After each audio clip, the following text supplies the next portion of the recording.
Hail Varsity Radio Saturday morning show, presented by the Nebraska Lottery. Strap yourselves in. Here are your hosts, Chris Schmidt. Y'all don't even know he was a virgin until he's 28, and now, roll tide. And Mark Cranack. Time has come for someone to put his foot down. And that foot is me. Welcome to it. Weekend editions here. It's Hail Varsity Radio, presented by the Nebraska Lottery. Chris Schmidt, Mark Cranack. We are on location today at Woodland Hills Golf Course, the 7th annual Tee-Off for Treasures golf tournament, benefiting Tyson's Treasure Chest, that foundation, and of course remembering a special little boy and his battle with pediatric cancer, and the events that have gone on with Tyson's Treasure Chest and Tee-Off for Treasures has been phenomenal. It's been uplifting, and we are just so pleased to be here this morning with Hail Varsity. Chris Schmidt, Mark Cranack. It's a gorgeous morning as we look out onto the driving range. A little bit of wind, but it feels all right before triple digits invade. Cranack, good to see you. Triple digits meaning your score today on the course? Well, you know, we saw Mr. DeChambeau doing the carry the one. You know, bring the remainder over. His math yesterday with old Bryson getting a 10 on number 15 at the Memorial. Yep. I will probably be doing that. I have plenty of pencils ready with erasers to change that score, but it's going to be an outstanding time here with Tee-Off for Treasures, Tyson's Treasure Chest. .org. Jeremiah Searles, our favorite Husker, coming up in a little bit. JP from 96 Kicks has been a part of this foundation and awareness with Tyson's Treasure Chest for so many years. So JP will join us. The cast of characters in the 8 o'clock hour, Brandon Vogel from Hail Varsity, and then the Iron Horse, Gary Sharp. Just a good morning, and it's nice to be out of studio and on location and just be here and talk a little football and tell folks about a great foundation in Tyson's Treasure Chest. Yeah, and especially in these quote-unquote uncertain times, things like this have taken a hit. Yeah. You know, I mean, charity events, on and on. But it's good that, you know, this is something where you can be sort of socially responsible too. Yep. There's social distancing sort of built in because it's golf, which helps, right? Especially if I'm your partner. I'm going one way. Yeah. Your tee shot's probably going far and straight. Now, when they said socially, they weren't saying 6 meters away. It's 6 feet. But yeah, so no, it's great to be a part of it, and it's gives you a little bit of hope, I guess, that hey, maybe there can be events. Maybe there can be events in the fall, that'd be college nice. Football. Yeah, college football. And Elijah Herbel's back at our ESPN Lincoln studios, and we had a chance to talk to a number of college football folks this week. We'll hear from Mitch Sherman and Phil Steele, his take on Nebraska for 2020. Jimmy Walden, Gentleman Jim, the old Iowa State and Washington State head coach, and, of course, Gentleman Jim, a longtime assistant for Devaney. He has got some thoughts on what the offense can become with Matt Lubick's assistance. But let's start off with Gary Barnett. Had a chance to talk to the former Colorado coach and Northwestern coach. He does analysis work for the Buffs Network. And here is Coach Barnett on whether or not we actually get to play. I know it's a topic that keeps getting brought up. It is Groundhog Day with will we play, won't we play? But here's what Coach Barnett thinks. You know, Chris, I don't really think so. I just don't think there's any way that it works. And I don't think anybody's telling us that. Everybody has to hold out hope, and everybody's got to have Plan A, Plan B, and Plan C for this thing. But I really do believe that it's going to be spring football, and it's going to be played in the spring, and it's going to be televised, and we're going to make the most of it. I say that with 97% certainty, but I'm like everybody else. I'm in that 3% I'm holding on to and hoping there's some way it can work. but I just don't see how the numbers can work. I mean, alone in the Pac-12, you've got both Arizona schools, all 4 California schools are probably, there's no way they're going to play. So you've got 2 Washington schools, 2 Oregon schools, Colorado and Utah trying to play. And maybe it's a little different in the Big Ten, but I don't think so. When you look at all the numbers and things that are happening, I just think it's really going to be a tough thing to have happen. Yeah, there's going to be a lot of rubber meets the road stuff, and that was Gary Barnett. It's like you can make all these plans, you can say this, you can say that, but at the end of the day, to make football happen, you are bringing together multiple people from different parts of the country under sort of different rules and regulations and how they're handling things, and then you're bringing them in close proximity to one another for several hours, right? And you're doing this with not only college-age kids who maybe aren't as vulnerable, but all the support staff around them, all the coaches around them, all the administrators around them, and then don't even get started about fans. It's just right. It's just a cocktail that you just can't. I just don't see it either, and we've been saying that for months now, right? And we have not been wanting to say this for months. And no, it's just the reality. If you shift to spring, you'll figure it out, Coach Barnett. That is not going to happen either. Can we be honest about that? Why do you think? Okay, too much. Look, going on in the spring to make it happen, because you're going to have the fall sports that you shift to spring on top of what you already have in spring. That is presuming that somehow the virus is going to be under control. Sure. In the spring, and look, that's why I think you leave it up to your state governor to say yay or nay on football. And if your state governor says yes on football, then you're allowed to have it. And if some states in your conference don't want you to have it or don't feel comfortable with it from a liability standpoint, then you make shift. Yeah. You make do. And you are going to find teams that maybe close to you are allowed and willing to play ball, and you just piece a schedule together. That means you could be getting Minnesota twice. That means you could get Iowa twice. That means you could get Purdue.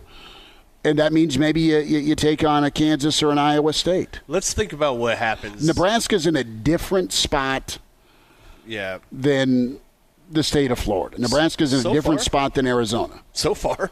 But I'm saying if Jim Harbaugh is not wrong in his take on saying, look, if we push things back to spring, who's to say by delaying we'll get a result? If it's safe, and we don't know if it's safe, but if medical experts say, all right, let's give it a shot for at least the opening game amongst some teams, better to run with it with the yes than wait and hope to get a yes.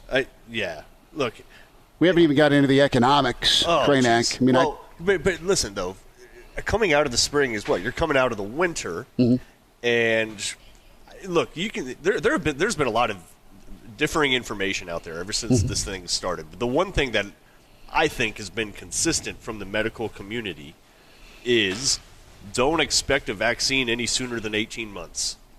Okay? I mean, that's just been pretty standard. And most of them have said, and even that's pushing it, because vaccines take years, right? The other thing that people have said, that medical experts have said, that I think has been kind of unanimous, is the winter's not going to be good. Why? Because the flu is going to show up then, too. So you're not only going to have the flu, you're also going to have this COVID crap, which means there are going to be a lot of people with respiratory issues. There's going to be a lot of problems with contagious viruses. And then coming straight out of that, we're going to go into spring football. Come on. Well, the other that's part, not happening either. The other part of this, I was talking to some folks that have played college ball and deal with professional sports, and from an 18 to 22-year-old standpoint, that wear and tear on a college kid's body to stack You're not going to have a break. Right. You're going to You go from that to fall ball? You're going to go from spring ball to fall ball. Yeah, hell no. I mean, it's like you're slamming a couple of NFL seasons together. Dude, it's not going to happen.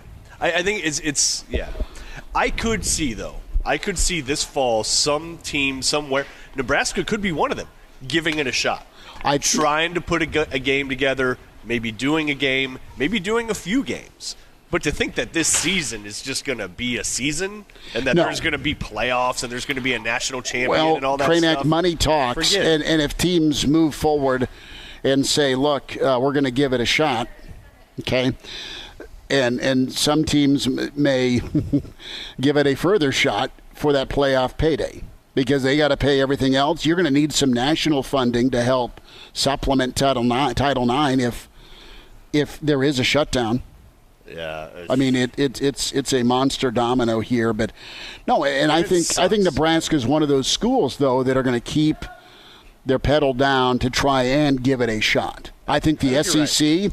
I think the ACC, and I think the Big 12 are all making phone calls to one another. This is just speculation. Yeah. But from a regional standpoint, they're trying to work out some things to get some games in. Yeah. I mean, Ed Orgeron is going off this morning on the fact that they need to play football. In his beautiful Cookie Monster voice. Yeah, let's talk some. Dude, it's such a loaded topic. It's just it's tiresome, but it's necessary to hit on. Well, and there are powers that be above and outside of the football apparatus that could render decisions. Sure. It's their call. Right. That's not even it's their up call. To football people.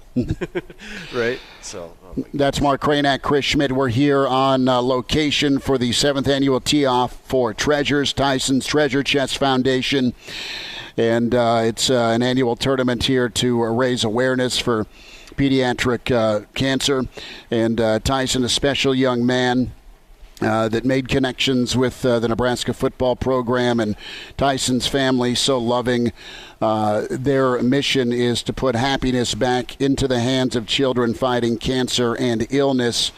We'll hear from JP, our friend from 96 Kicks, in the mornings, and his connection with Tyson and this foundation. Jeremiah Searles, our favorite Husker NFLer, going to be with us in probably about 20 minutes or so, as let's dive into some more movings and goings with another high-profile recruit off from Nebraska. Yeah. Jaden Francois leaving the football team. Henry Gray also has left the team. Obviously, that's not new news, but those are two really high-profile gets for Coach Fisher out of Florida. Definitely. And I look at the fact that you've had a couple of defections.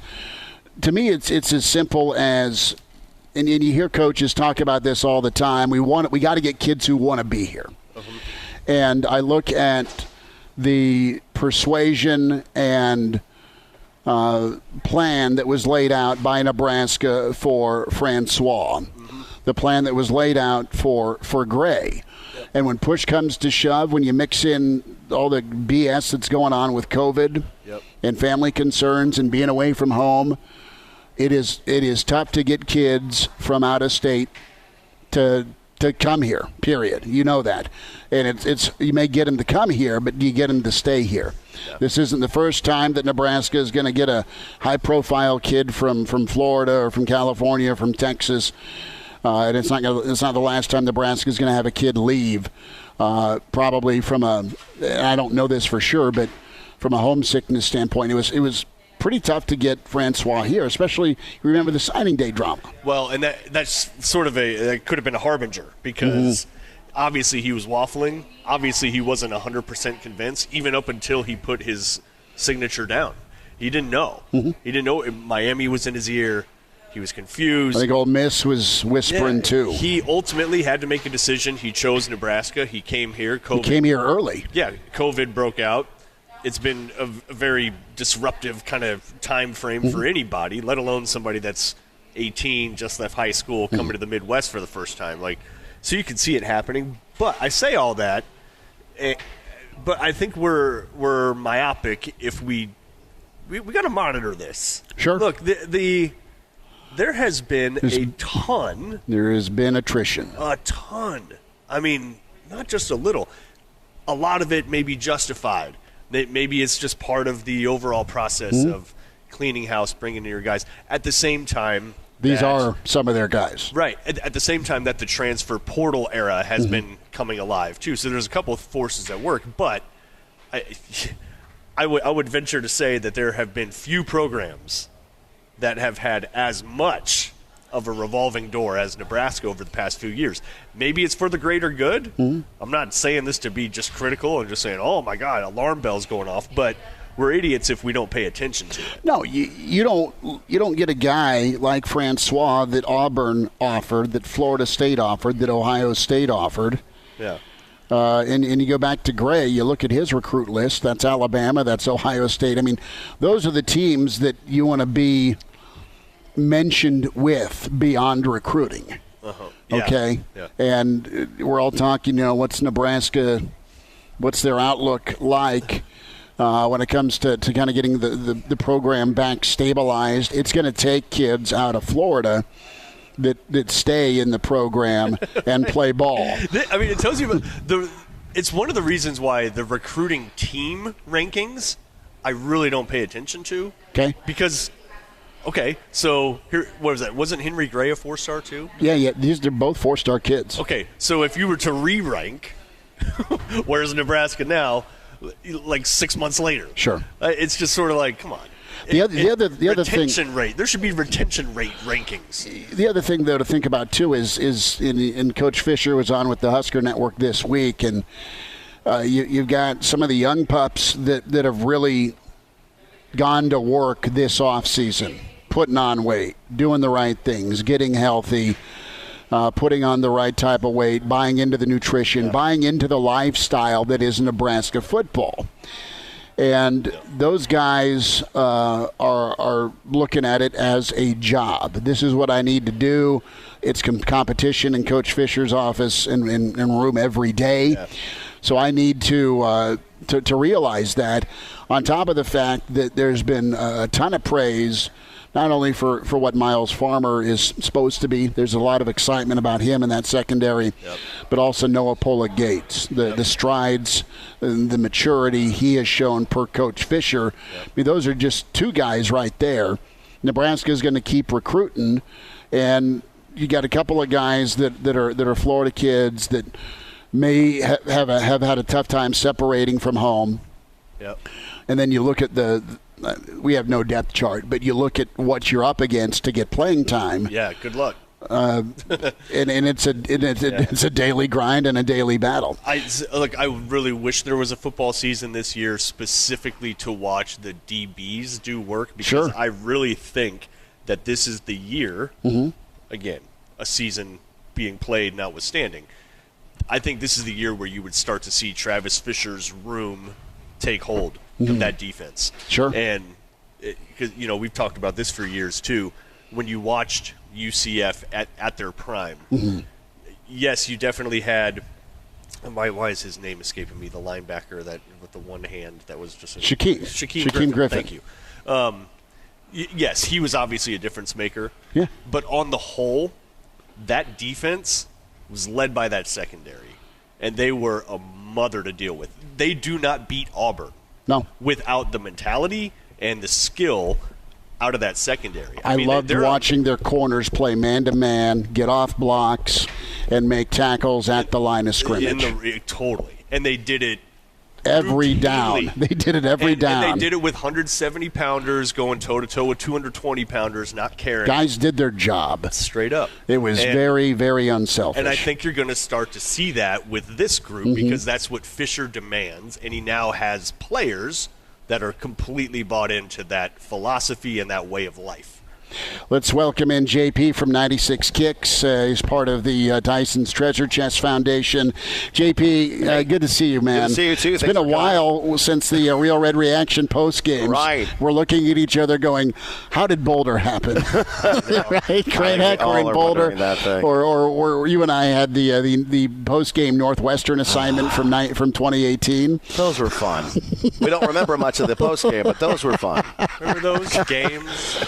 Yeah. Hey, say those are lessons. Oh yeah, right? for sure. And I think that's the growth. You have to go through those growing pains and find your rhythm and find your guys. And granted, people freak out. Oh, somebody's joining the portal. Everybody's leaving, going to the portal. It's like, okay, no, those are the guys that were here before Scott, that may or may not fit what Scott wants to do. Sure. And the mentality that it takes. And, some of it, it's about the work mentality. If you're not willing to come in and work and challenge and compete for a spot, then sure, go ahead, leave. Good luck. We wish you the best. But I'd rather have somebody here who's going to fight tooth and nail to make the team than fight tooth and nail to keep that job every game. It's a mentality, and it's a lifestyle. We were kind of touching on. It's not for everyone. That's right. It's not. I'm serious. That's the best slogan, isn't It it? really fits Nebraska well in everything. Yeah, especially football. I mean, really, like you have to sort of be a football dork to play here. It's true. Like you do. You have to be ready to commit your life to the thing. It's all right. Because you have to. I mean, what time do those guys get up every day? And they're in college. Well, if they're in trouble, they're getting up with Damian Jackson about 2 a.m. and working out in the stadium. Yeah. So. See what I'm saying?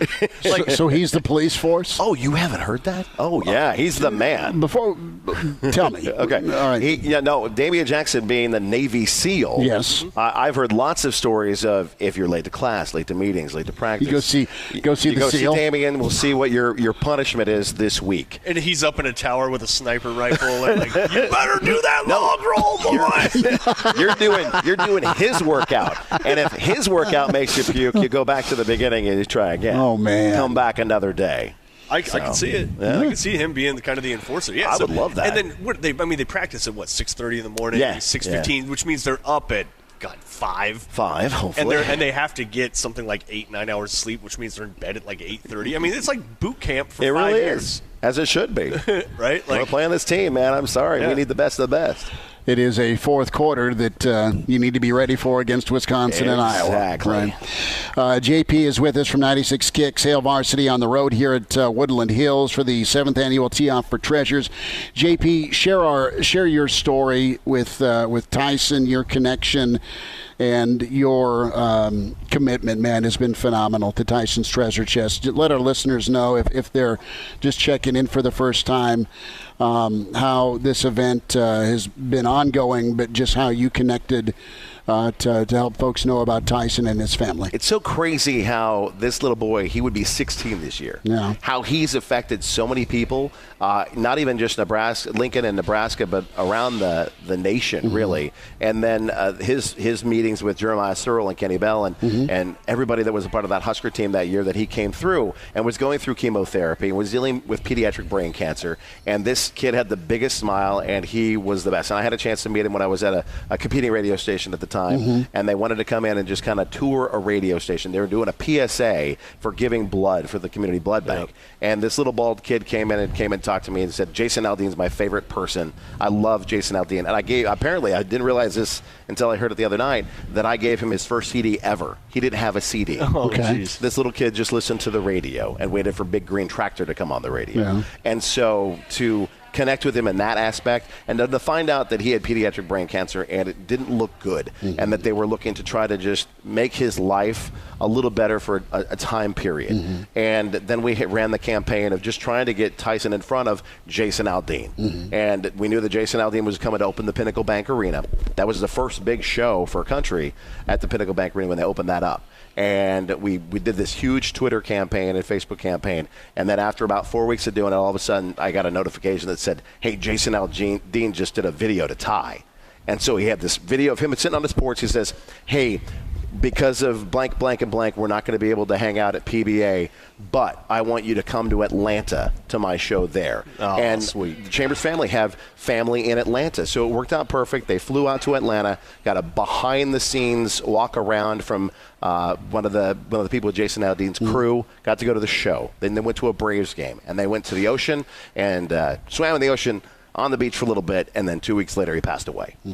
So with that, you don't want the story to end. And so we created the Tyson Treasure Chest Foundation. And the concept was to put a treasure chest on each floor at Children's Hospital in Omaha. And in that, we would fundraise to put toys in there, blankets, books. Now it's tablets for them to be able to do stuff, video games. all those things have expanded over the 7 years that we've done this. And now there's a treasure chest on every floor in Children's Hospital in Omaha. And before COVID hit, we were looking to expand beyond that. Sure. Because we have, thanks to Jeremiah Searles and his family, the Husker alumni family, the NFL family is now wanting to be a part of this. And so we're looking, hopefully next year we'll be able to make some announcements and add to beyond just Children's Hospital Omaha. How about Children's Hospital Colorado, Minnesota? We're just adding on and hoping to do that is the next step in this fundraiser. And the golf event is a big part of that. You know, but you're just hitting on something that foundations and charities are dealing with all over the nation, right? Well, that all of us are dealing with right now. For It's any kind of an event. You said when COVID hit, right? And so that disrupts everything. Exactly. So in the meantime, what can people do to support this cause? Which is, it's great. We as a group got together and said, hey, are we going to be able to do this golf event or not? And then we thought, you know what? Because golf has been like the only activity been able to sneak out and really, whether it be adults or families or friends, this is a thing where social distancing comes into play when you're playing golf. Yeah. And so we said, you know what? We've seen charity events left and right dropping off. Yep. And we said, you know what? We're going to stay strong. We're going to go to Woodland Hills. We know that there are people who are going to keep things clean. We know there are people that are going to do their job. We're going to do our part. We've changed things up a little bit. It's less crowded and less loud in the banquet hall where you guys are at. Yep. Everybody's out there at their carts gathering their things. And so we made the adjustments to COVID, and we're continuing to do that. The golf event sold out in 13 days. That's awesome. We didn't think we were going to sell it out in 2 months, and we sold out in 13 days. And so we're just blessed to have the people that wanted to be a part of this and continue that tradition of 7 years of doing it. And so if you want to be a part of it, like pretty much by Sunday or Monday, there will be a link for next year's golf event. So you can get signed up into early bird stuff there. Otherwise, if you'd like to donate, TysonsTreasureChest.org is the website, or Facebook and Twitter by the same name. Go on there. Any kind of donation is going to help keep this going. Well, and last thought here, JP from 96 Kicks is with us, and we're talking Tyson's Treasure Chest and Tee Off for Treasures, the 7th annual. Tyson and his family were so thoughtful. Instead of flowers, they wanted toys for children. Right, exactly. And that's the thing. You're in that hospital, whether you're going through chemotherapy or long-term care of some sort, there wasn't a lot. It was the nurses that were the ones that were buying toys for these kids, just so they had something to do or a blanket to comfort them. Because you're in that hospital, it's sterile, it's pretty much empty except for maybe a family member, maybe a mom or dad, if that, and you're in there for a long period of time. What can we do to make that easier for you? And so a stuffed animal, a blanket, a toy. And we used to be like, could we do new and used toys? It's like, no, it's better to do the monetary thing, because then we can give the hospital a gift card, and they can go and say, hey, Shelby, what do you want? Sure. What do you want to entertain you, to keep you busy, to keep you comforted here? And they go buy it. And then they've got it for her. And that's the way it works.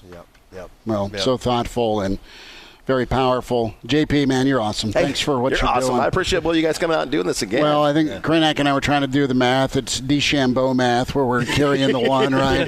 Just a preview, perhaps, of the course a little later for me. But we're like, I think this is the third time we've done this. Last year, Jay had the little man. The baby come into the came world. along. Yeah. Oliver showed up in the middle of the dang thing. Yeah, and we're I mean, this time of year, a lot of it, I mean, we're coming back, or we're heading to media days in Chicago. Well, we didn't know if Brent Qualley was going to be able to be here, because they were thinking of calling him down to Houston. Yeah. And then all of a sudden he's like, nope, I'll be there. Koala Bear's here to swing away. Yes, exactly. The big man will be here. So he will probably be the biggest human being here. Oh, by far. I would Between him and Jeremiah. But Jeremiah slimmed down because he's on the Peloton all the time. I know. I mean, it changes things. He's crushing that Peloton. Exactly. He's looking like a tight end now. Right. Like, okay. Big old tight end. We'll take it. Searles? Yeah. I'm open, Coach. Throw it to me in the end zone. That is JP from 96 Kicks. And again, TysonsTreasureChest.org. You want to donate. You want to find out more information. You want to get signed up for next year's Tee Off for Treasures. Log on and do that. We got to take time out. JP, you rock, brother. Thank you so much. Appreciate you guys. All right. Mark Ranak's here. Chris Schmidt. We're here for the Tee Off for Treasures. Hail Varsity Weekend continues, presented by the Nebraska Lottery.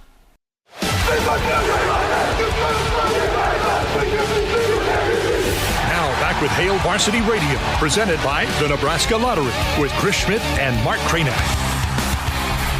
Back with you, Hail Varsity Radio, presented by the Nebraska Lottery. We are on location this morning here at Tee Off for Treasures, the 7th annual Tee Off for Treasures, Tyson's Treasure Chest Foundation. We're going to run down the big man Jeremiah Searles here very shortly.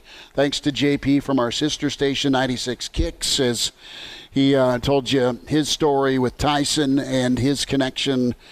Very touching and heartwarming. You can help fight pediatric cancer. And can log on. TysonsTreasureChest.org is where you log on. How's the wind out there, Kranak? You popped outside. It's stiff. It's good 15, 17. So it's a little bit of breeze to go with the triple digits that will match my score. Well, exactly. And you got a built-in excuse now. That was a damn wind. Right. I got a kick out of it. We were in kind of around the Omaha Council Bluffs region yesterday for state baseball, and juniors team did really well. Those Lincoln A's are the favorite.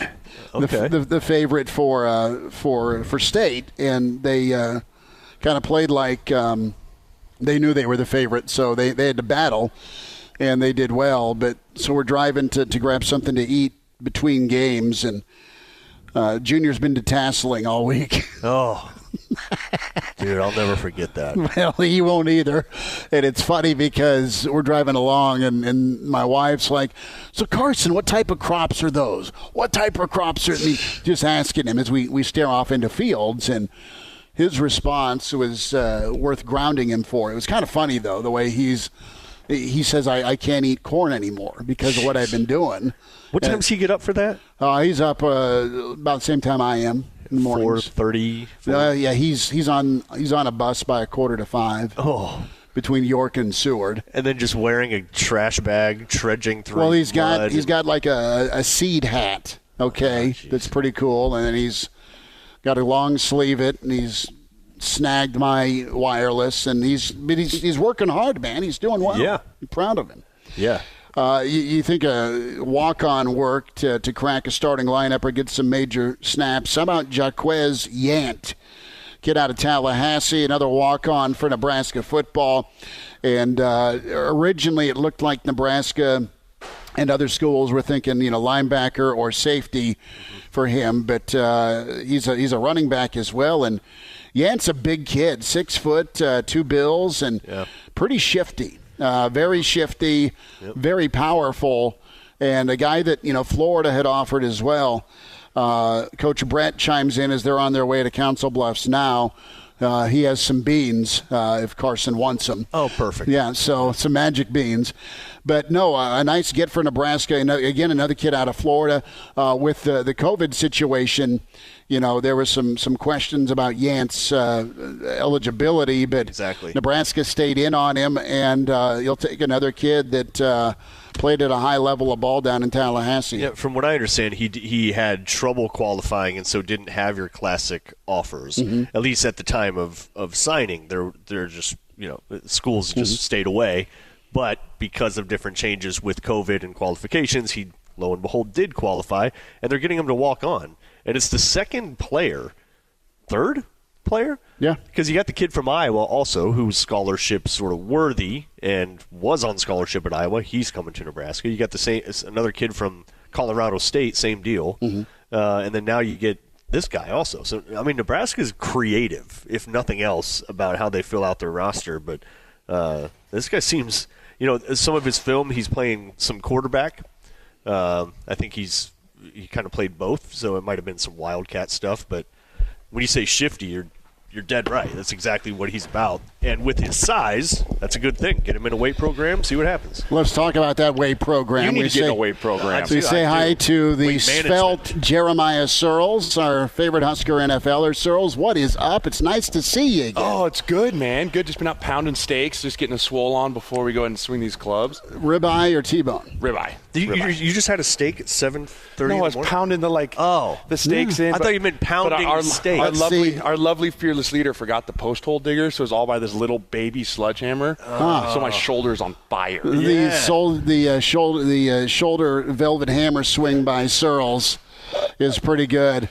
And we want to talk about Tyson's treasure chest, Jay, and Brother, it is good to see you here. You've been a part of this for a long time in your career at Nebraska and beyond, sir. Yeah, I mean, so Tyson's Treasure Chest is something back in 2010, and I've been involved with ever since. And in the past 4 years, I've been on the board of directors and helping getting our golf tournament every year is the big one that we raise a bunch of money. Last year we raised over $30,000 for pediatric brain cancer. And this year we're just happy to get it off the ground. Yeah. I mean, with the world the way it is and Lincoln shutting back down, even though I totally disagree with it, but whatever.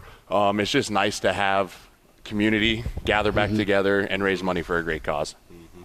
And it's something that, God, and if you're involved with charities in any way, look, everything's been disrupted, but especially charities. Yeah. I mean, they're based off of events. Mm-hmm. 1 or 2 a year that accounts for maybe half their revenue for the entire year. So that's been tough. And then in the meantime, though, there's always the online option, right? Right. Yeah, I mean, we know that not everyone could be here. We're so happy we sold out within 2 weeks of posting. That's what JP was saying. That's incredible. We had no idea what it was going to look like. We were holding off on when do we send it out? Do we even do it this year? And once we got clear from Woodland Hills here to say, no, we're going to go ahead and have it, we put it up online. We sold out within 2 weeks. And we were just so thankful to everyone that signed up, everyone that wants to come out and support this horrible disease, but amazing event that we have here. But if you want to donate to this event and you can't be here, TysonsTreasureChest.org, you can go and make a donation. Big shout out to Lazari's Pizza. That's right. They're bringing in all the food today. They donated all the food for all the golfers today. Seth and Gregor's are well, they're the men, dude. They're nice. This is their 3rd year in a row of donating all the food, which is absolutely incredible because it allows us to then put money that we would in the food right back into the disease. Sure. So, I mean, they're amazing. We're so thankful for them. We can't wait to see them. They're coming to golf today, so I can't wait to see those guys. Just give them a big hug, as always. Yeah. Well, dude, that's legit food, too, on top Absolutely. of that. I mean, Lazari's it's Cranak's favorite food and my favorite food. This isn't Little Caesars. Right, this is here. legit pizza right here. I didn't mean to go off the top rope. No, well, the Detroit-style pizza. At least you had the steel chair in left hand as you went off the old rope. But Little Caesars sitting there listening, like, what'd I do? Dude, they're not the same. It's apples and oranges, man. I mean, I appreciate that they're hot and ready, but come on. I mean, not everything that's hot and ready is good, though, Craig. No, I'm sure you've learned that over the years.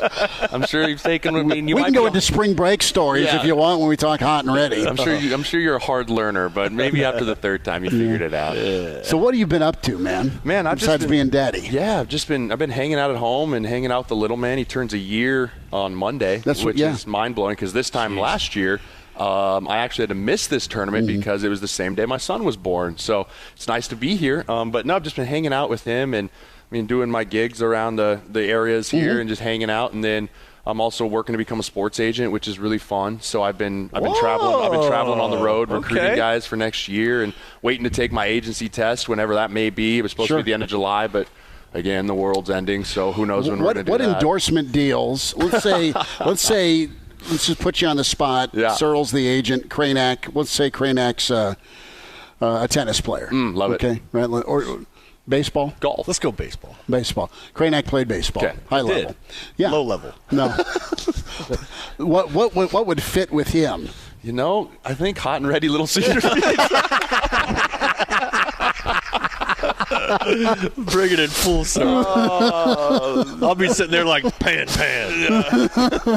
Pizza. There we go. You have to have it across your jersey too. Yeah. And then on the back it says hot and ready. We'll just call him the sauce. A triangle slice of pizza over my belly.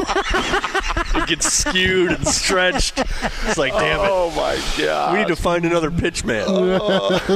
Maybe put it in a spot that won't skew and stretch. Cranak, this is Searles. Yeah, your agent. This isn't going to work. We're gonna have to rebrand your entire image. Just put it on his right sleeve. I think that's the only. Yeah. Oh my goodness. So is when you go into being a sports agent, are you open to all sports, or are you going to specialize in football? It'll just be football for me, at least for right now. So I'm joining who was my agent. He was my agent for 7 years. Amazing individual. Chris Giddings is his name. One West Sports out of Montana. Okay. And so myself, another partner that just retired out of the league, is also going to join him, and we're both just awaiting to take the test to get our certifications. But it's been really fun getting to travel around and sit in meetings that I sat in as I interviewed agents to go into the league.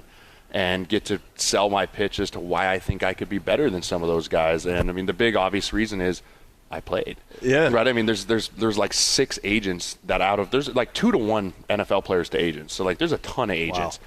But the difference is I can sit there and be like, look, I've been where you want to go, and I know how to get you there. Yeah. And I think that resonates with a lot of guys, and I'm not flashy. I mean, I'm not going to go to the agencies that sends you a grab bag of goodies every 2 weeks, and you get this sponsorship. It's not an episode of Entourage. It's not Ballers, right? Yeah. That's the thing. Everyone's like, oh, dude, it's like Ballers, right? It's like, absolutely not. Like, my resources. There's no helicopter. No. My resources, my time is going to be spent helping you become a better football player, because especially if I'm working with offensive linemen and tight ends, like, people aren't beating down the door to sign an offensive lineman for $1 million endorsement deal, right? I mean, but the idea is you get on the field, you play 4 or 5 years, then yeah, you're going to have those opportunities. But people get it so backwards, like, oh, endorsements, marketing, blah, blah, blah, blah, blah, like before you even play a snap, that a lot of times it's just a distraction. Interested to get your take here as you look at the Cowboys and the Dak Prescott saga and the 31 to 38 million that was negotiated. Yeah. And Jerry Jones spends money on everybody. He's not cheap, and they've built a pretty good team. And they did not come to terms. I'm interested, on top of being the quarterback for that team, America's team, the Cowboys. Yeah, well, I know. Point is there's endorsement, oceans of money to be the quarterback for the Dallas Cowboys from an endorsement side, on top of your normal, well, I'm Jerry Jones and I'm going to pay my quarterback crazy money. Not Mahomes money, but not far off. I mean, I don't know. Has he deserved that kind of money? I mean, his numbers are all right. I mean, but he's not Mahomes. No. I mean, I don't even know if I say he's a top 10 quarterback in the league. No, we did this exercise, and there's about 8 or 9 guys I take in front of him. He's a product of a system, in my opinion. Well, he's a good player. He's solid, good, and he's a 4th-round guy that is done well, but he's had a great offensive line. He's had a phenomenal running back. He's had a tremendous defense. And when he didn't have that help around him, they weren't necessarily a playoff team. He's got the best offensive line in football, too. He does. And I'm wondering, all right, if there's a short extension for Deshaun Watson, he wants the heck out of Houston, potentially. Why wouldn't you? Right? So if I'm Jerry, I walk away and I go Deshaun Watson hunting next year. Yeah, I think if you're Jerry Jones, and maybe that's just crazy. Is it though? I move on. I move on. I think this year, my guess is, so Jerry sat back this year and let the pandemonium and the mayhem of what quarterback free agency was this year, right? I mean, it was chaos. So sit back, see what happens, see what the field looks like, and then next year, if Dak has a great year, great. Pay him. If he goes and poops the bed, be like, I told you so, right? Like, Jerry Jones is not in the wrong here. I mean, I really think he made the right decision as a GM.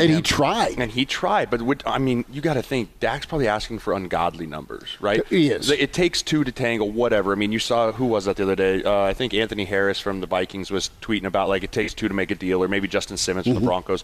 But, I mean, if you're that far off that you can't come to terms on $2 million, $3 million, it's probably more like, I want Who 40. turns down 31.8?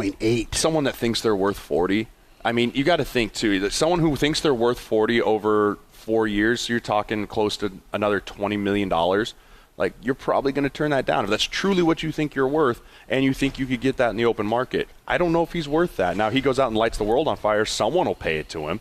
I don't know if it'll be the Cowboys or I don't know who it might be, but someone will pay him that if he has the year he might have. Real quick, you played with a guy and you're close with Cousins. Yeah. And Cousins gets slammed a lot nationally. You know how truly good he is.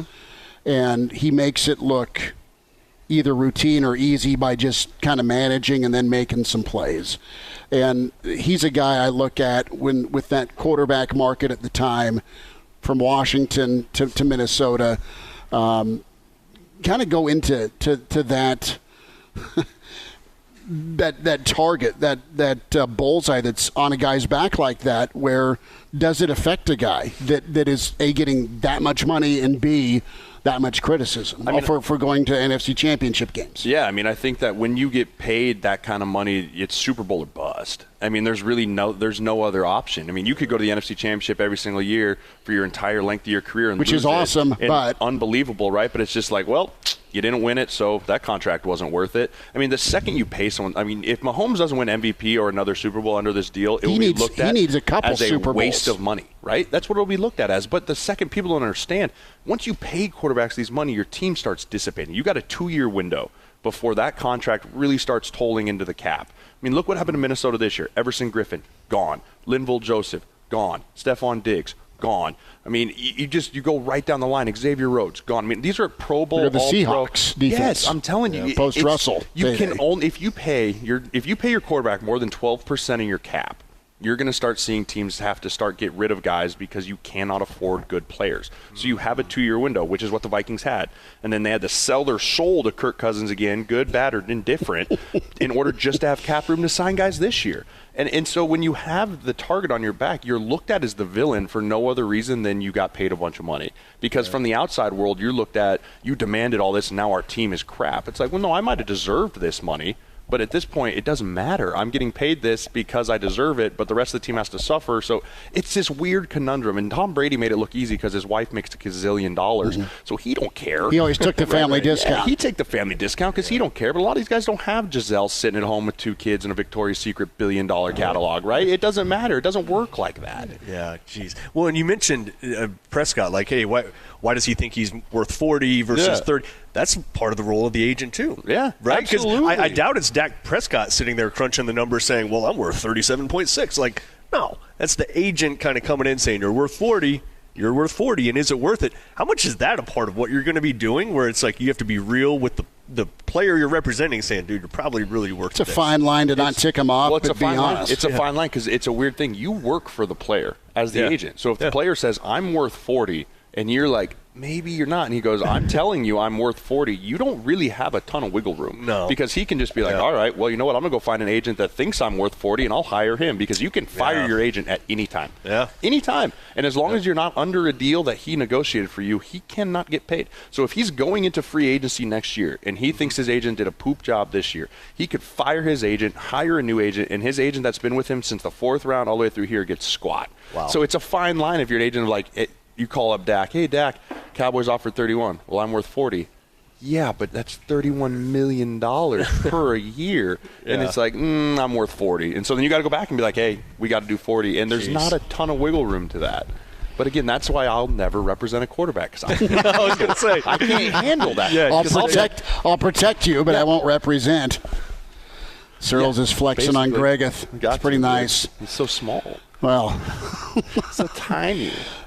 Hey, thanks for bopping by. Hey, absolutely, man. So Jeremiah good to be back. Searles. It's been too long. It's nice to see you. Yeah. Kranak, we are up against it for this first hour. Hour 2 coming up. Brandon Vogel will join us. We're here at Woodland Hills, the 7th annual Tee-Off for Treasures. Tyson's Treasure Chest Foundation.org is where you log on. And we are full up for this year's tournament. Get signed up for next year and donate. Help fight pediatric cancer. And donations are the way to do so. Tyson's Treasure Chest. Hail Varsity, back at you next hour, presented by the Nebraska Lottery. The Hail Varsity Radio Saturday Morning Show, presented by the Nebraska Lottery. Strap yourselves in. Here are your hosts, Chris Schmitz. Y'all don't even know he was a virgin until he's 28, and now, roll tide. And Mark Kranak. Time has come for someone to put his foot down. And that foot is me. Thanks for hanging out. Back in, it's Hour 2 at Hail Varsity Radio, presented by the Nebraska Lottery. Chris Schmidt, Mark Kranak on location at Woodland Hills this morning for Tee-Off for Treasures, the 7th annual golf tournament and fundraiser for Tyson's TreasureChest.org. Log on today and get a donation in, as the mission for Tyson's Treasure Chest, put happiness back in the hands of children fighting cancer and illness. Good stuff from Jeremiah Searles. Good stuff from JP from our sister station 96 Kicks. We welcome in managing editor and author with John Cook, Dream Like a Champion, and phenomenal work with the Hail Varsity Yearbook. Brandon Vogel is with us at Brandon L. Vogel on Twitter. Vogues, what's the wind force like? And temperature where you're at, brother? We're already smoking out here. How are you? Doing well. No wind worries today, but real field temperature is supposed to be 97 by 11 a.m. So That's suboptimal. I'm going to try and get a bike ride in before then, but other than that, I will be inside. Vogues, what's the attire for the bike ride, my friend? I mean, do you got a sleek-looking helmet? Do you got a little spandex rocking, or is it just your Mark Grace jersey? Yeah, definitely got to have the helmet. That's the essential piece. But I haven't gone the full-aged mammal, as they are called, middle-aged man in lycra.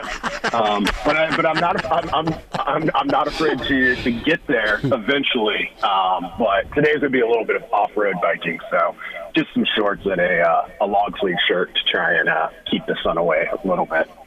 Now, Brandon, do you do the shorts that have the extra padding on the inside so that, it's comfortable? Yeah, that's pretty essential too. Next to the helmet, kind of a piece that you got to have if you're going to go for a little while. And I'm not some superhero here going on 100-mile bike rides, at least not yet. But yes, there are some padded shorts involved. Good. You just asked him what type of protection he was using. I'm concerned about it. Vogues, what do you make of the week that's been in football? Still holding out hope, still optimistic, some more pessimistic. And is Feinbaum out of bullets for Emmert, or did he reload? I think Paul Feinbaum, through history, has shown us is that he is like a action movie hero, and that he's never out of bullets. So he'll find more. He'll keep going. For me, the NCAA came out and with their recommendations, fine, that all makes sense. But the gut punch of it was the graph that the NCAA showed, where they said, "Hey, here's where we stopped in April, and this is what we expected the trend to be, and here's where we're actually at." And then they threw Japan and Canada and European Union numbers on there just to high step into the end zone a little bit. And I was like, it was probably the first time, since this thing first started, where I dropped under maybe 50% thinking that football's going to happen. It was a tough graph, and it said a lot. Brandon Vogel is with us on Hail Varsity Radio. It is a lot. And, there's been some talk, too, of, okay, if this season doesn't go off, we're going to move it to the spring, which I think, Brandon, is just as unlikely as playing a season in the fall. Where do you stand on doing the entire football thing in the spring and then stacking that on top of another season the next fall? That's kind of the bigger thing. I mean, there's also the idea of we don't know where we'll be at, so more time buys you more time, which is good, but who knows where things will be trending. There's encouraging reports on vaccination. There's also reports that this virus continues to mutate, so it's all kind of, there's just nothing but uncertainty.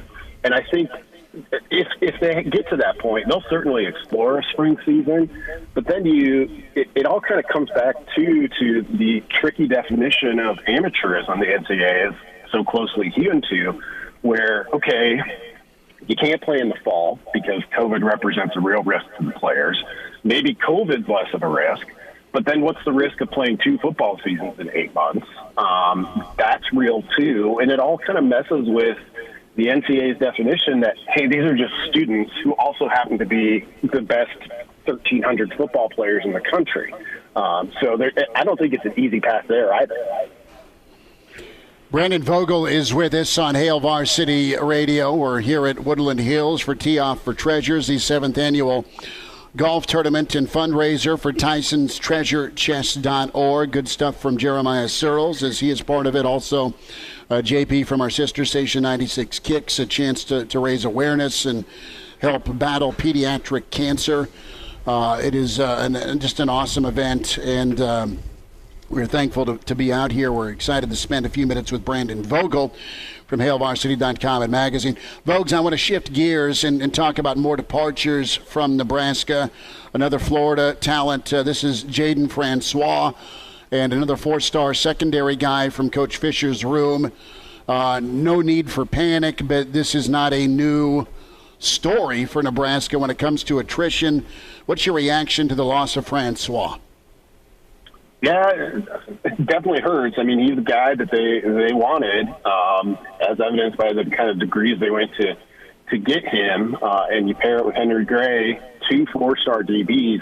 It doesn't hurt Nebraska right away. They were able to keep red shirts on a lot of the defensive backs in the 2019 class, and that's still a really talented group.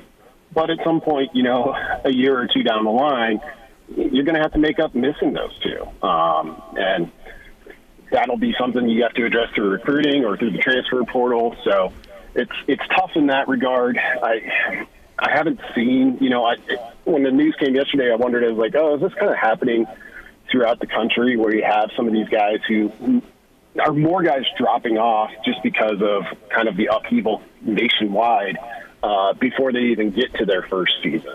And I haven't seen any sort of nationwide numbers on that, but I think that's probably pretty common. But for Nebraska, attrition continues to be an issue. It's an issue beyond just what you'd expect in the kind of coaching transition phase. Nebraska's out of that to a large degree, and it's still kind of losing guys. It's something to watch going forward. Can they mitigate that a little bit as you get deeper into this? Does that slow down? Because so far it hasn't. And it's good you bring that up, and that's kind of what I was saying in the first hour too. Like, we can't ignore this at this point, right? Like, it's not being hypercritical if you're saying, hey, what's going on here? But in sort of defense of what's happening there, you also have these 2 external trends happening right now. So, yes, Nebraska has been attriting. That's probably not the right word, but has been experiencing attrition more than most programs. But it's now the dawn of the transfer portal, so that's one kind of external factor. And then COVID on top of that. So isn't it a little tough to parse through whether or not this is a cultural or systemic issue at Nebraska or more of a sign of the times? Where do you lean? With these in the 2020 class, I'll give them the benefit of the doubt. I mean, they stand out because, having kind of tabulated 4-year rolling attrition rates for a long time, there's kind of a rhythm to it, right? You don't lose a ton of your class those first 2 seasons. It usually takes that long before guys start dropping out. Here, you've got 2 that both qualified. In fact, both enrolled early and still left. And we know the Henry Gray thing had something to do with being closer to family in Florida, and he found a place to play in Florida.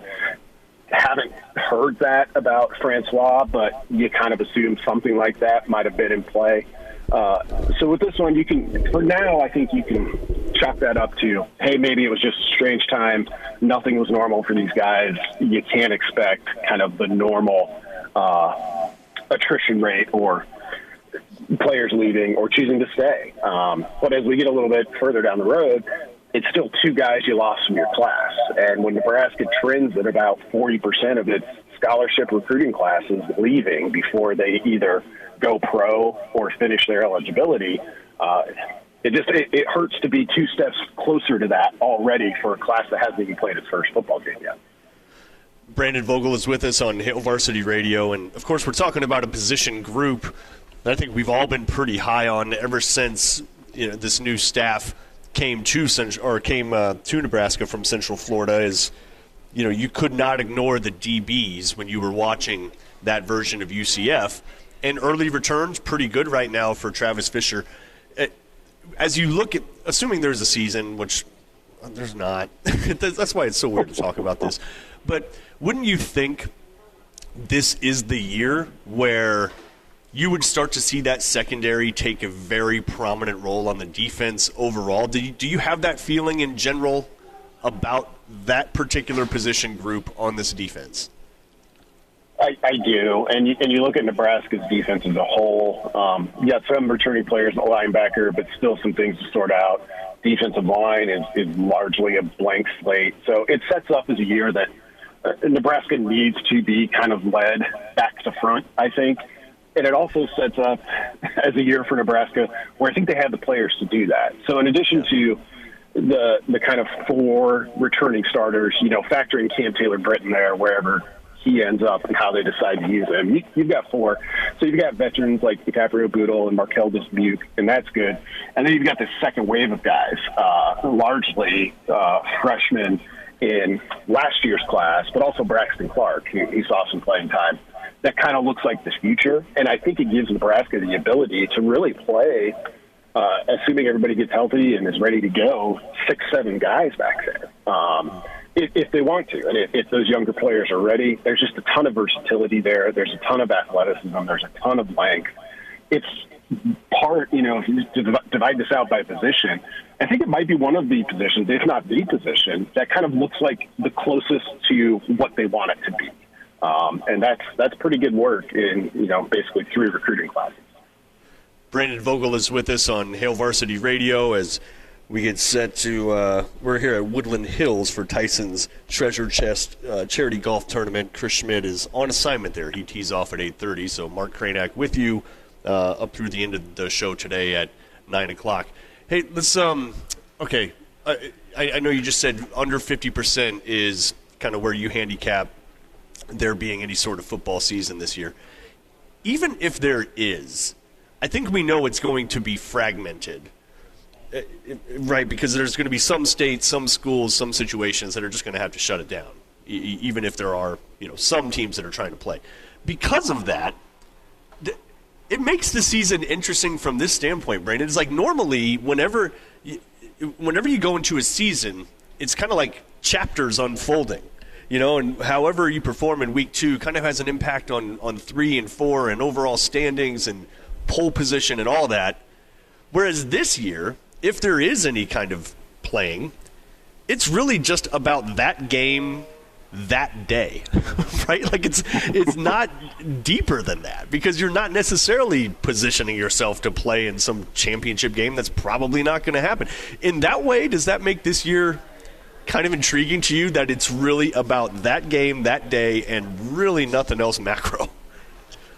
Yeah, it does appeal to me in a kind of, historical sense. Like, it feels a lot like college football before widespread televisation. And that, you just kind of played the teams around you and you hoped for a good year. And a lot of times that meant, like, winning the conference first and foremost.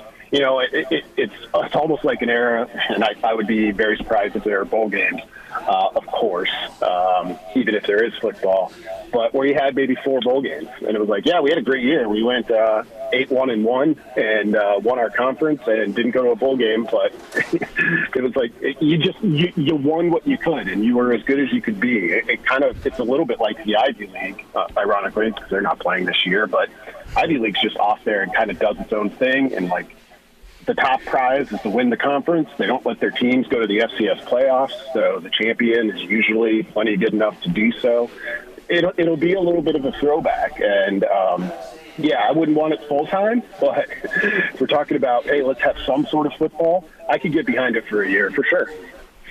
Is it up to the conference commission? I'm trying to figure out who is going to be able to pull the plug. Is it governors? Is it mayors? Is it conference commissioners?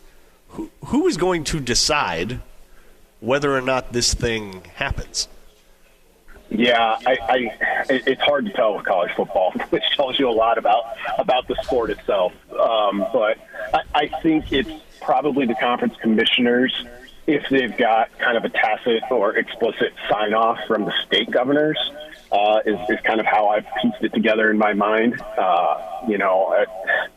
2 or 3 weeks ago, I could have seen teams, that were in some states that were hit perhaps less hard, going on their own and doing what they could. But I feel like that time's passed. I almost think it's got to be conference by conference. It's the only way to have like kind of a real season in my mind.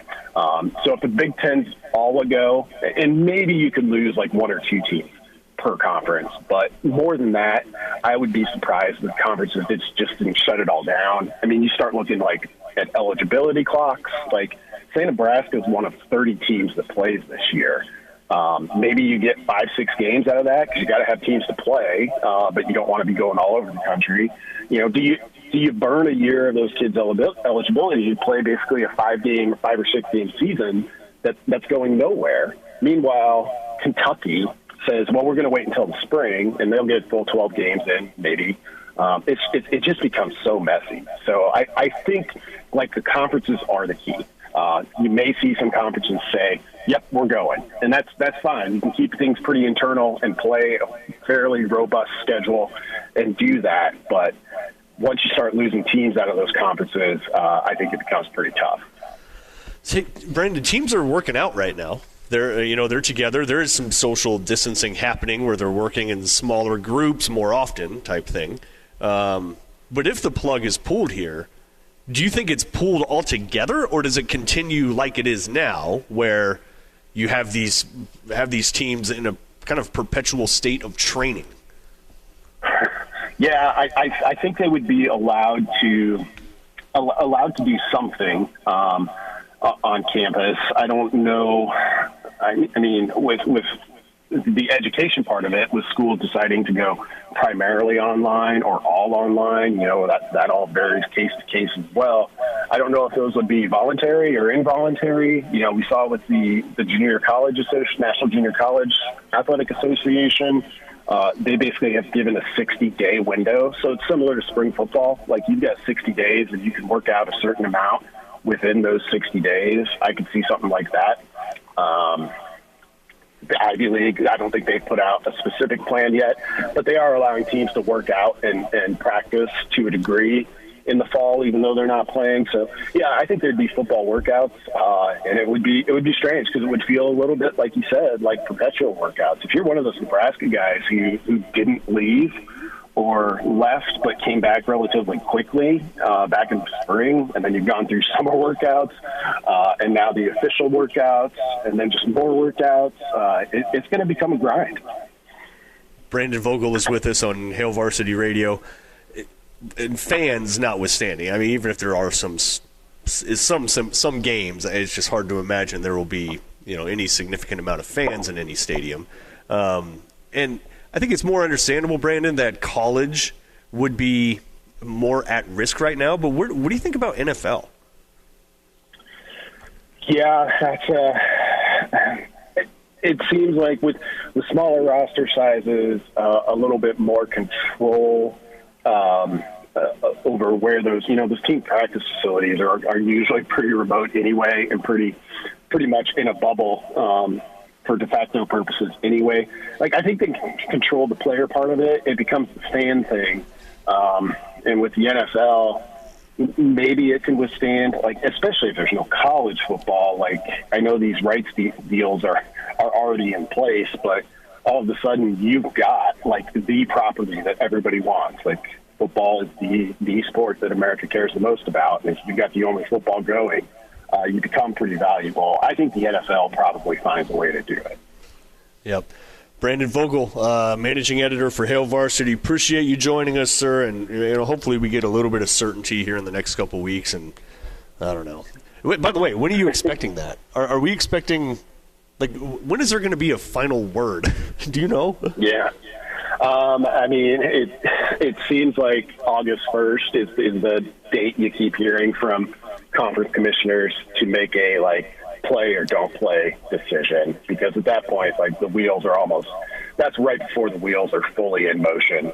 So I expect something here in the next couple of weeks. I expect we'll see kind of small announcements, these kind of FCS conferences coming out and saying, yep, we're going and we're punting until the spring. For the big ones, I think end of the month is about the timeline I'm operating on. Yeah, most likely. All right, Brandon, we'll talk about it then. Appreciate you, man. Have a good weekend. All right. You too. Later. All right, that's Brandon Vogel, managing editor for Hail Varsity. A bit overdue for a break here. Gary Sharp, Iron Horse, is going to join us next. Hail Varsity Radio Show presented by the Nebraska Lottery. Glad to have you back. Yes, sir. You heard me right. Here are the guys, Schmidt and Kranak. Well, Hector, here's the game plan. You're going to bring us 2 absolute martinis. You know how I like them, straight up. And then precisely 7 1/2 minutes after that, you're going to bring us 2 more. Then 2 more after that every 5 minutes until one of us passes out. Excellent strategy, sir. Weekend edition of the Hail Varsity Radio Show rolls on. Mark Cranack with you at Woodland Hills Golf Tournament. We are here for a fundraising event. It's the Tyson's Treasure Chest annual golf tournament. Jeremiah Searles among the former Huskers that's lending his name and his time and his talents to this thing to help raise money for a really cool thing that they do at Children's Hospital. And this is in memory of Tyson, who lost his battle to pediatric cancer a few years ago. And anybody that donates to this cause or participates in this golf tournament, it puts treasure chests on every floor at Children's Hospital in Omaha. And they're looking at expanding too. And within that treasure chest are, comforting things for kids who are going through some pretty significant battles. So if you can support TysonsTreasureChest.org is where you can log on and contribute, even if you're not out here golfing today. And let's welcome in Gary Sharp now. Gary, are you there? Yes, Mark. How are you? Okay, that's good. I'm glad you're here. I'm doing good. I have an idea here, Gary. I think we should just sort of suspend reality, right, for this whole segment, as if the season is going to happen. Do you want to do that, or do you just want to talk about the uncertainty about, I don't know if they're going to play? I mean, what would you rather do? Do you want to have that kind of segment, or do you want to have a segment of, hey, they're going to play, let's just pretend they're going to, and then talk about that stuff? Well, let's get this out of the way to start with. They are going to play football this fall. We just don't know what it's going to look like or how many games, but they're going to play football this fall. So let's go with the premise that they're going to play football and they're going to get the plane off the ground 7 weeks from today in Lincoln or elsewhere in college football. Okay, so we're just going to go with that. Right now, for this next segment, there is no such thing as COVID. We're just going to talk about actual sports and the actual football team and how things would actually or will actually go down. Not would, will actually go down as we suspend reality here with Gary Sharp. Okay, so defensive backs, pretty crowded room right now. You had another guy take off, Jaden Francois, along with Henry Gray, two guys that signed in, December, and were here early, both from Florida, both highly touted. Both have already left. Is that a sign of the times, or is that something where we have to really monitor and be like, wow, this attrition thing is out of control? No, I think it's a sign of the times. You're away from home. We don't know what's going on back home. You got a lot of uncertainty. Things are not like it's supposed to be. There's things that are going on. You're a young kid. You got all that stuff going through your head. Those are two significant losses. And both those guys were going to have a future at Nebraska. I think we also need to keep in mind is, and maybe these guys, they just don't, they're young. They don't know what they want to do. Remember, Henry Gray committed to, 4 different schools. Jaden Francois, we had the drama of signing day. It's unfortunate that they're not here. I don't think that spoils or soils Nebraska's reputation in South Florida. It's an individual by individual basis, and like you said, Nebraska's got a deep defensive back room, so they can overcome a couple of guys that are out of their class. And keep in mind, they may add somebody here in the next week to 10 days, possibly, that is highly recruited out of high school that had a nice junior college career. So it's always revolving, as we've seen, especially this week with that roster. All right, let's talk about, I think we know the front line guys. I think we know that DiCaprio Boodle, Cam Taylor-Britt, Markel Dismuke, and Deontay Williams are absolutely going to see the field a lot if that's not your starting 4. Who else do we see a lot of this year out of that group? Okay, so those are the 4 that are, we definitely are going to see. Braxton Clark is somebody who I think we'll see a lot of. When you look at how Nebraska has recruited that position, and they've recruited of late, it's lanky guys. I call him rangy, and Braxton Clark is that. He's all of 6'4". He's got long arms. We saw him at the end of the year last year. He got a chance to start against Purdue. I thought his confidence really built up, and he finished out the year pretty strong. He's somebody who I think you'll see a lot of this year. I think finally, because he's healthy, and that was great to hear Travis Fisher the other night on the Husker Sports Network mention that Noah Pulla-Gates is 100%, because we were expecting a lot out of him when he walked on campus.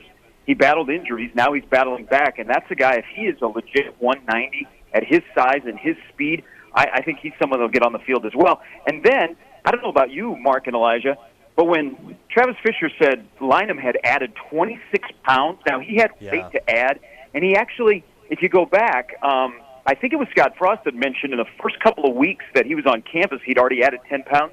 He's a guy to keep an eye on. So I don't have a fear of that group. I think that's one of the most mature, and it'll be one of those groups you don't spend a lot of time on when you're trying to break down the season. And I also think it goes right back to the top. Travis Fisher, Ryan Held, Greg Austin are three position coaches that get the benefit of the doubt in my book that, regardless of the inexperience or lack of depth of their position groups, they're going to get those guys coached up, have a full room like all three of them do right now. Gary Sharp is with us on Hail Varsity Radio as we talk about the Nebraska football season as if it is just going to happen no matter what. We are not even going to entertain an interruption because of COVID for this particular segment. A lot of different weight training videos are being released by the athletic department lately, as they are often doing around this time of year, just showing the guys training and getting ready for the season, some hype videos. You can take those with a grain of salt. I mean, these are all 18 to 22-year-old kids that work out all the time, that get the best nutrition. So, of course, they look like they're super strong and awesome, and there's no way they could ever lose. But, in particular, Cam Jurgens, that dude's throwing some weight around. He looks like an absolute beast right now. What are you hearing about Cam and his development, the presumed starting center for Nebraska? Well, he's got a lot on his plate. Remember, he's also healthy. This time last year, he wasn't in the greatest of shape. He'd been battling an injury. He looks like what I think he should look like at that position. And, he's got a little chip on his shoulder. People are still, even though the end was a lot better than the beginning, I think people are a little like, okay, let's see if he can repeat and that position can settle down. I also think inside of his position room, there are some guys that last year thought, you know what, he shouldn't be the starting center. There were other guys that were better.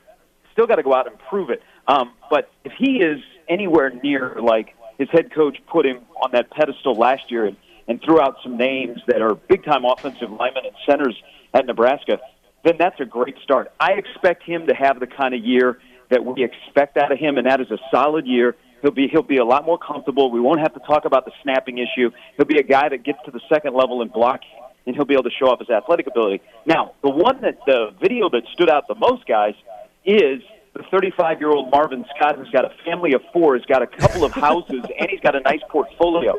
How did he sneak onto Nebraska's campus? Okay, if you're not familiar, if you're listening right now, Marvin Scott is a running back out of Florida that signed in December. He's been here he hasn't been here all spring, right? Like he just got here recently. Yeah, he arrived with Morrison in June. Yeah, okay, exactly. But he goes about, 5'9", 205-ish, and maybe 2% body fat, something like that. Do you think he sees the field immediately? Well, first of all, he's 5'9", 205. He is cock diesel. His powerlifting career, hello. I think he sees the field, but here's the thing. Here's the unknown, and I'm going to violate the rule that you put in place when we first started this interview. We don't know how many games are going to be played. We would hope to have a full 10. I think 8 would make it a legit season. But do you just play him and Morrison 4 games?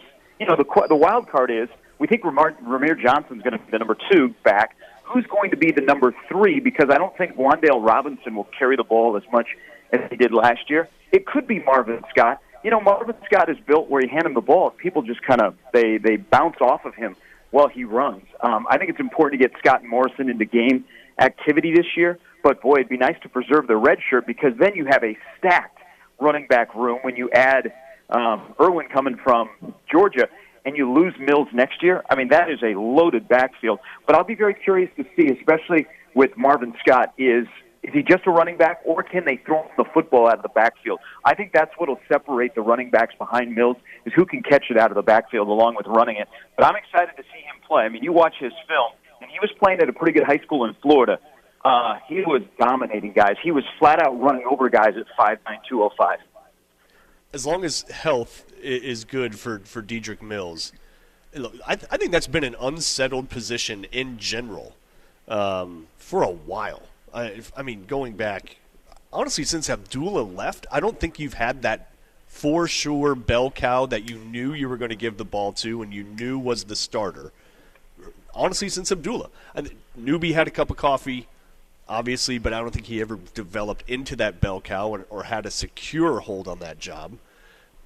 Because of that, what do you think? What are you expecting from Mills, assuming a full season, assuming health? What do you think you get out of that guy this year? I think you get a guy that has a chip on his shoulder, that's thinking about the NFL draft, that could easily, well, I'm not going to say easily because now we've taken 2 games off. But he's a guy, if we were playing a full season, I would say there's a 1,000-yard running back, which has kind of been rare at Nebraska of late. I mean, we got spoiled with Devine Ozigbo, but Devine Ozigbo wasn't a guy that for 3 or 4 years was a bell cow. He finally got an opportunity. He took full advantage of it. I think Dedrick Mills, once he turned the corner last year, and I may have told this story to you guys, walking out of the stadium after the Indiana game, he happened to be just walking right alongside me. And so I said, I just started some small talk, and he kind of let it flow how disappointed he was that in crunch time he wasn't getting the football, and he wanted the football more. And ironically, shortly thereafter, he really took his game to a whole nother level, and he didn't come off the field very often. I think you have that same mindset, and I think he's in a comfort level with running in this offense, this type of offense, and he's got full confidence of his position coach and his head coach. I think Dedrick Mills is set up for a big, big season. You know, guys, if you think about it, this offense, which last year, with all of the ups and downs on offense, they still were the 30th rushing team in the country. Mm-hmm. If they can get consistent play at quarterback and the wide receivers can develop and they can get some consistency, there's no reason why Nebraska can't possibly be inside of that top 20 as a rushing offense in college football this year. If not even as an overall offense. And look, it's so easy to buy into the hype this time of year. And look, this is a program that's coming off of 3 straight losing seasons. So, we got to temper it a little bit. But when you look at the team as a whole, I mean, I'm concerned about, you just mentioned it, wide receivers, will they develop in time? I'm not concerned about the talent level. I think they have that. But will they develop in time? And then I'm concerned about defensive line, just because I think there's a lot of inexperience. But you do bring back some. Outside of that, outside linebacker maybe too. I mean, I don't see these giant holes on the team right now from a talent perspective, unless I'm missing something. How about you? No, I think they're getting closer. You're right. When you've won 9 games in the last 2 years and you haven't gone to a bowl for 3 games, it's always this time of the year that you start slurping some Kool-Aid and that optimism. Yeah. I think it's okay to be excited. There's still holes and there's still question marks and there's still a lot of youth on this roster. But I think that they are a better football program right now through a pandemic than they were when they walked off the field against Iowa. I think they've improved in the coaching staff. I think they've also added talent. They've added more competition. And I think that will make certain guys that are starters better because there is more competition. Now, my biggest holdup is, and I'm waiting, and that's, before I go, okay, this program is definitely going in the right direction, is what happens on Saturdays. Saturdays execution by guys in helmets and guys wearing headsets that have Saturday execution. If they can overcome that and that can get better, then you start to feel real good moving through this season and then on into the future, because I really think recruiting is going to start to take off. I think they've got some key guys in this recruiting class that they've been able to get that kind of fit the mold. And then if you add a Thomas Fidone and then maybe another big headliner, I think you feel real good as you're moving forward. But the bottom line is, when it gets to Saturdays, you got to prove it on the field, because we've done enough of talking about, hey, this is what it looks like on paper and this is how I feel. You got to have some results. And that's why I keep going back to that Purdue game to start the year, whether it's still on the schedule as is or whatever. That's one of the most important games this program is going to play in a long time, because it sets the tone for this season. I think it sets the tone for where the program is, because there's a lot of people that are saying, man, is Purdue and Nebraska the same program right now? Well, that shouldn't be the case. Well, you got an opportunity to separate yourself on opening day. Garrett Sharp is with us on Hail Varsity Radio. As you look at this, you look at Scott Frost's influences. Of course, when he played, Nebraska was all about power, strength.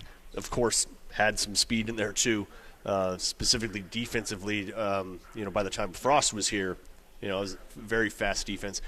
Look at his time at Oregon; they're all speed. UCF, kind of a carbon copy of Oregon, where speed.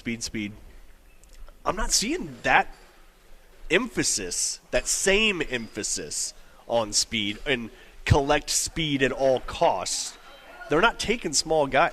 It seems like he is gradually shifting this program towards being just massive, being the biggest team in college football. I don't know. What do you think that he's like building profile-wise? Because you're not seeing a lot of – Ramir Johnson is like an outlier right now, right? There's not a bunch of short, small, kind of quick guys. Everybody's huge. But how do you think he's shaping this program? Well, you still have Alante Brown and Wan'Dale Robinson. There still is speed, but I think it must have been a month ago you rattled off, and it was after a good recruiting week for Nebraska, where you rattled off the size of players, and I think it was more on the height of players. I think what they've done, and this is good on this staff, because they jumped into the Big Ten with not any knowledge of how you navigate a 9-game conference schedule, and as they did that first year and went to Michigan and got physically just beat the hell up, they started to say, we've got to build our roster so physically we can withstand the pounding of 9 conference games, so that when we get to the end of November, where we know the conference is going to backload Nebraska's schedule with division games, we've got to be fresh. I mean, Zach Duval can only do so much. We got to get guys that have the bodies that can take a beating for 9 weeks in this conference, and I think that's where you've seen that shift to, that when you get to November, you're playing your best football, and while some teams are starting to wear down in November, you're starting to hit that second win. And I think you see that with some of the larger bodies that are being recruited, just guys that can take a beating. I mean, if there's an advantage, if they just rip up the Big Ten schedule this year, you might be an advantage for Nebraska, where that 5-game stretch at the end of the year, which was already going to be brutal from the standpoint of who you were playing and how physical a slug it would be through those 5 games. I mean, they might mix those games up so you get a break there, but I think that's what Nebraska's thinking is when we get to November, we can't be wearing down. We've got to have guys that are Big Ten bodies that look like a Big Ten team and that can withstand, probably 3 division games in the month of November every year, which would include Wisconsin, Iowa, Minnesota. Well, Gary, you're talking about a program that values development, and you're talking about one that would eventually get you kind of the reload sort of scenario where Nebraska's really not there yet. When do you think we see the fruits of that? Do you see the fruits of this approach that you're talking about? Get huge guys, bring them in, build them up even more. Do you start seeing that this year or next year when Nebraska kind of has that base that they're working from? Well, I think you start to see it and again, this season kind of has, an unknown, because you could have some stops and some starts. But I think as you navigate through this season, especially when you get to next year, and we all know this, next year's schedule isn't any invitation to have an off year. It's a difficult schedule as well. I think that's when you start to see it, because then you would be about 3 real full cycles through a conditioning program as Zach Duval, where guys' bodies have changed drastically, and they're set up to go year-round instead of, hit or miss here. So I think if you'll see some progress this year. You have to see some progress this year, but I think you'll really see it kick in when you kick off for 2021. When you mentioned next year's schedule, 2021, Oklahoma's on that thing, right? Nebraska in Norman? That's What's the over-under on Lincoln Riley versus Scott Frost? I think it's pretty good. What are you going to put it at? Oh, 100%. There's Lincoln Riley versus Scott Frost, and I hope they both embrace the 50th anniversary of the game of the century. I'm sorry. What I meant to say, I left out an important detail there. What I meant to say is, what do you think the over-under on that game is going to be? Geez.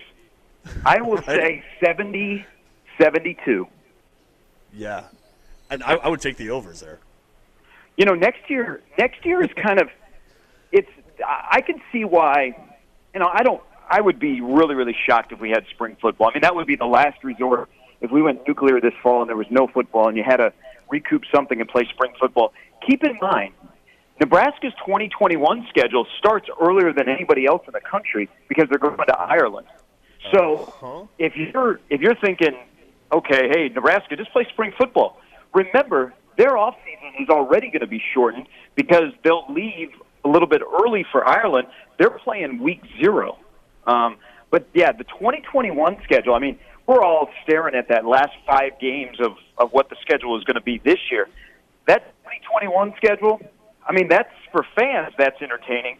that's a schedule that's set up. If you have success, you would be mentioned in the P word with the playoff people. But that's a fan's delight and a coach's nightmare for the next 2 years on that schedule. But if you're going to be a program that talks loud, you accept that schedule, you go week by week, and you learn from it, and you build your program, and hopefully you have success. You just mentioned it, though, Gary. It's the triumphant return of the sport likely happens in Ireland next year.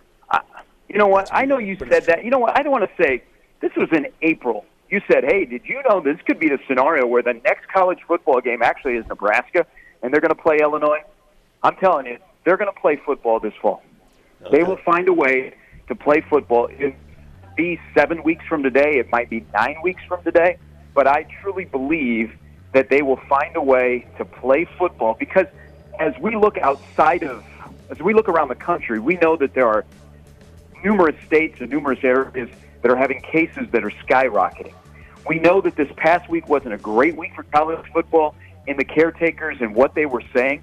But you know what? Who is really leading the charge is our college athletic programs that have their student athletes back on campus where cases are not skyrocketing. And if they did, these schools had a plan, and their test results are a lot better than they were 3-4 weeks ago. And remember, we're now past a little bit of 4th of July when things should really be going up.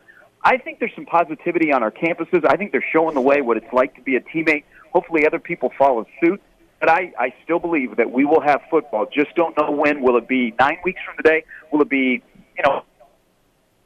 going into October? But the caretakers will find a way to play. It's just going to be a little bit odd where you have the Big Ten, Pac-12 playing conference-only schedules. And I think the SEC, the ACC, and the Big 12, they form an alliance to schedule and possibly play 10 or 12 games that are not all conference games.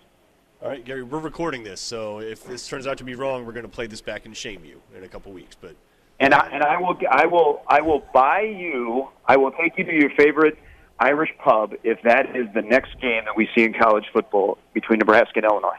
See you in Dublin, brother. All right, Gary, appreciate your time this weekend, man. Hey, thanks, guys. All right, talk to Gary next week. Hey, Elijah, sorry, man. I'm just realizing that are we hitting break now, or are we wrapping this thing up? This is the end of the show here. It's the end of the show. And I'm just realizing I'm just getting your text. You've been saying, hey, man, I got a question here, and I didn't even see those. You were killing it on the interview. Just like, if you're running out of questions, like, I'm here, but I think you had it handled. Well, I mean, I wanted to bring you in. Like, had I had the phone, like, in the notifications thing right, like, I would have loved to have co-hosted the show with you, but I just ignored you entirely, and I'm sorry. No, I had the show yesterday. Today was your moment to shine. That was all you. You did a great job. Yeah, and now I'm probably ruining the clock. Did I already ruin the clock? We probably need about here in like 10 seconds. Okay, let's wrap it up then. Hail Varsity Radio Show presented by the Nebraska Lottery. Go to TysonsTreasureChest.org to support Tyson's Treasure Chest, where we're out here at Woodland Hills for the annual golf tournament, raising money for a great cause. For Brandon Vogel, for Chris Schmidt, for Elijah Herbal, and for Gary Sharp. Mark Kranak saying so long, and we'll talk to you next Saturday.